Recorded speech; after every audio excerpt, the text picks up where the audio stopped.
Ces tracteurs-là ont attendu longtemps avant de pouvoir pénétrer sur ce chantier, car en milieu de semaine encore, impossible de circuler sur cette terre imbibée d'eau. Même si le soleil ne cesse de briller depuis une quinzaine de jours, les conditions de travail ici sont encore loin d'être idéales. Il fait beau depuis 2 semaines, mais on n'efface pas 2 mois, on n'efface pas 5 à 600 mm comme ça. Les terrains sont encore gorgés d'eau. Donc en surface, effectivement, on voit que visiblement le terrain a l'air sec, mais les terrains sont humides en profondeur. Donc c'est encore un peu limite. On le fait quand même puisqu'on a des délais respectés, mais on travaille dans des conditions encore un petit peu limites.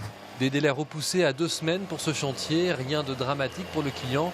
Mais pour l'entreprise, il faut mettre les bouchées doubles. Et cela coûte cher. Ici, par exemple, cette terre aurait dû être évacuée directement. Il nous a fallu stocker toute cette terre sur le terrain. Et puis aujourd'hui, on profite un peu de la météo qui est un peu clémente pour évacuer cette terre dans le terrain voisin. Donc c'est une opération pour nous qui fait de manutention, perte de temps, perte d'argent, voilà. Mais on n'a pas le choix.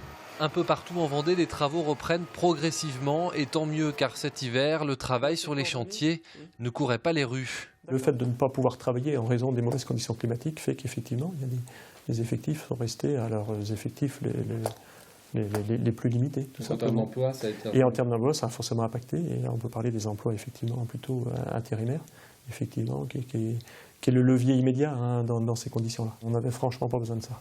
Une pluviométrie exceptionnelle qui se fait encore ressentir. Ce chantier gorgé d'eau ne devrait pas reprendre avant au moins 1 mois, à condition bien sûr que les prochaines pluies ne soient pas trop importantes.